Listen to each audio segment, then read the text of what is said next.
do what you want to do with your life, right? Don't go be doing something you don't enjoy.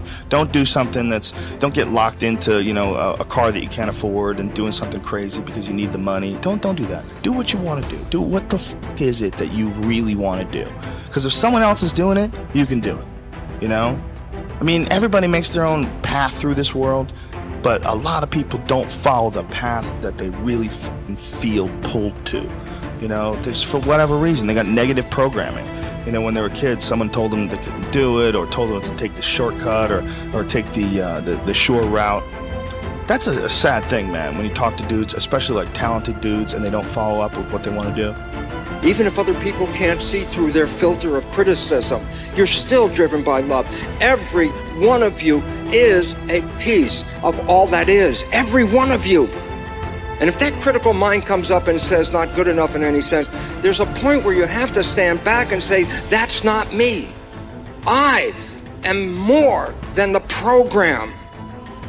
And when you let go of that problem of self-criticism, you learn and experience for the first time in your life self-love. And why is this important? Because as I learned through years, I could not love the people around me until I could learn to love myself. The glory of life on this planet cannot be built by anything else in the universe than what you can do here. You are creators. Own your creativity. Own your spirit. It's not words. It's not devotion. It's a true knowledge. You are spiritual. And that is the opening of life. There are a lot of people who are biting their fingers in fear that they might lose their jobs. But there are few people who have decided within themselves, I'm going to make it. Some people aren't waiting to be cut. Some people are moving on their own because they feel within themselves, I've got what it takes to make it. They're not afraid about tomorrow because of how they see themselves, because of what they feel that they deserve, because of what they feel that they can create for themselves. Because these people have decided, as they look at the future, as they look at themselves, there's a way. Where there's a will, there's a way for me to begin to create a way out of no way. And when you have that kind of consciousness, when you have that kind of spirit, nothing can stop you. Nothing. Have you ever given much thought to the idea that the spoils in life go to the risk takers? If you'll give it some thought, I think you'll come up with the same solution I arrived at. A survey indicated that 98% of the men in the country are looking for security in their work. That is, they're mainly interested in losing themselves deep in the warm, nourishing viscera of some large corporation, which is fine. I'm not knocking it. I'm just commenting on it. But these are not, as a rule, the risk takers. They're more the play it safers. And while they can have good and successful careers all their working lives, the chances are against they're hitting the big jackpot. Now, the reason I say this is because this sort of life, as a rule, does not encourage a man to do much more than he has to do. And he'll usually spend his free time, which comes to something like 72 hours a week when he's neither working nor sleeping, in pursuits not calculated to help him get ahead in the world. Now, the man who risks his spare time writing a book, painting pictures, fiddling with inventions, continuing his education, is generally the one in this kind of milieu who will advance above his fellows. But the man who risks all of his time on a goal he wants to reach, on a dream in his heart, who stakes his livelihood and the livelihood of his family upon his own brains and the proper use of his time, and tackles the world single-handed, here's the risk-taker to whom the spoils will generally accrue. Now, I'm not talking about the impractical dreamer and stargazer. I'm talking about the man of action who gets out and raises the dust in the world. He might take some king-sized pratfalls and be snickered at by friends and relatives of a more conservative bent, but he'll usually make the grade if he stays with it, and earn their admiration, if not envy, before he's through. You know, one of the biggest factors in his favor is the size of the group he belongs to. According to the most reliable figures I can find, this risk-taker belongs to only about 2% of the population. And since he's generally working on an idea that will in some way serve the big 98%, The odds swing rather favorably to his side. Additionally, a man on his own must think. He must devote more of his days to thinking. Conversely, the man with a good steady job who's familiar with his work and surroundings can go along pretty well from day to day without doing any creative thinking at all. And as I said, we have a tendency to do no more than we have to. Anybody who spends a good deal of his time thinking is going to come up with a good idea once in a while. The law of averages is definitely on his side. And if you think about it a minute, you realize that he only needs a few, maybe only one really good idea to make it big. Now, the more you think about it and analyze it, the more it makes you think that what appears to be the risk taker really isn't nearly as big a risk taker as you might imagine. The cards are stacked pretty well for him from several important standpoints. But as I said in the beginning, the spoils definitely go to the risk taker. Life is full of hidden contradictions.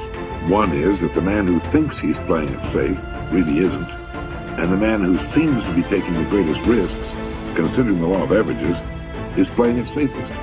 If you just make a decision, it can be sometimes the day that starts you on a brand new journey. Now, some decisions are incidental and some are small and some, are part of a working day. But sometimes decision making can be one of the most important days of your life. Maybe a decision you've postponed, and now you understand the penalty of postponing that decision. You've got to do something, and finally you come to the conclusion, today is the day. I now decide. And whether you decide on a new direction, whether you decide on a refinement in philosophy, whether you decide to act when before you haven't acted, you decide on a series of things that you're going to do. Deciding can be such an incredibly important, very exciting, inspirational day. Also, deciding sometimes starts the process of lifting our self-esteem. Sometimes when you look back on it, the day that you decided was just about as exciting as the day when you finally accomplished the project. That when you finally made the decision, you finally got the monkey off your back, as we say in English. You finally, got through whatever barriers kept you from making that decision, and finally you made a decision. And now it seems like the sky is blue and the air is clear and your mind is ready. The adrenaline starts to flow, things start to happen to you from that moment of decision. So that can be an incredible source of inspiration. Now, if you don't follow through, it's not going to last all that long. If you decide and then, postpone and you decide but you still don't get to it for a week or a month or a year, soon all that energy and that source of inspiration is all dissipated. So deciding is inspiring, but not for that long. But once you decide, it can be a very powerful day. But now, of course, you must follow through. But if there's some things you've been postponing, some decisions you have just, haven't gotten to, I would ask you to just, take out your journal and just go through, what have I been postponing that's not going to be better for my health? It's not going to be better for my future. It's not going to enhance my finances. Maybe a problem needs to be solved. I got to decide when I'm going to do it and how I'm going to proceed. I need to get to it. I promise you, if you'll go through some of that list and start making those decisions, your inspiration will start to flow, and those could be very critically important, exciting days. Indecision is the thief of opportunity. Indecision means the door is still closed. Indecision means the opportunity waits. Indecision means what could be is postponed or may never be. And those are all the penalties of indecision. And sometimes we can't make a snap judgment. We can't decide immediately on something so important. But after a while, we must understand sometimes the heavy penalty of putting off our decision making. So, one source of inspiration, deciding. Nothing is so embarrassing as watching someone do something that you said could not be done. People who embrace possibility thinking are capable of accomplishing tasks that seem impossible because they believe in solutions. When you believe you can do something difficult and you succeed, many doors open for you. Big thinkers are specialists in creating positive, forward-looking, optimistic pictures in their own minds and in the minds of others. If you embrace possibility thinking, your dreams will go from molehill to mountain size, And because you believe in possibilities, you put yourself in position to achieve them. The winners in life think constantly in terms of I can, I will, and I am. Losers, on the other hand, concentrate their waking thoughts on what they should have done or what they don't do. If you believe you can't do something, then it doesn't matter how hard you try, because you've already lost. If you believe you can do something, you have already won much of the battle. The first step in becoming a possibility thinker is to stop yourself from searching for and dwelling on what's wrong with any given situation. Sports psychologist Bob Rotella recounts, I tell people, if you don't want to get into positive thinking, that's okay. Just eliminate all the negative thoughts from your mind. Whatever's left will be fine.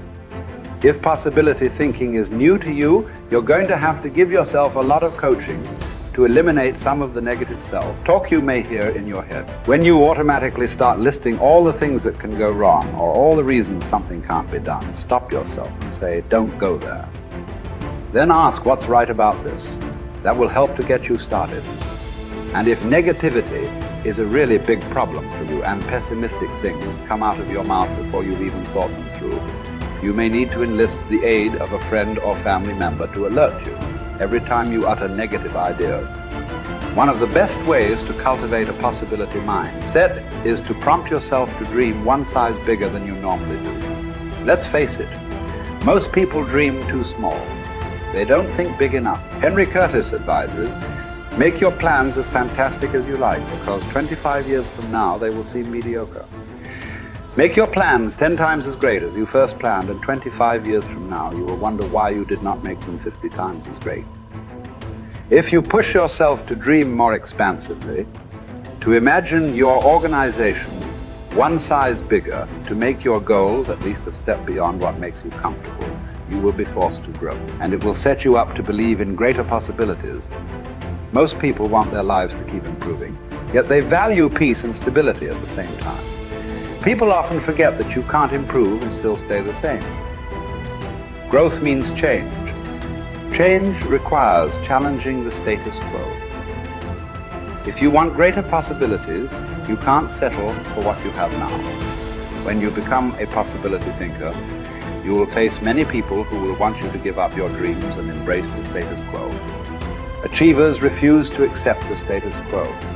As you begin to explore greater possibilities for yourself, your organization, or your family, and others challenge you for it, other possibility thinkers across the country and around the world are thinking about curing cancer, developing new energy sources, feeding hungry people, and improving quality of life. They are challenging the status quo against the odds. And you should too,